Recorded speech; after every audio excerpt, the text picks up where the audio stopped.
আসোই না, তাহলেই দেখতে পারবে। নোংরাগুলো গায়ের মধ্যে দিয়া, হ্যাঁ তুমি একবার আসো, তারপর মজা তোমার দেখাচ্ছি।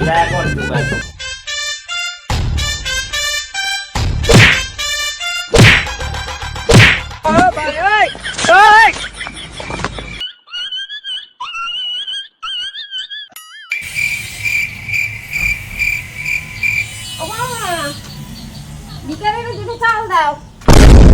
কি হলো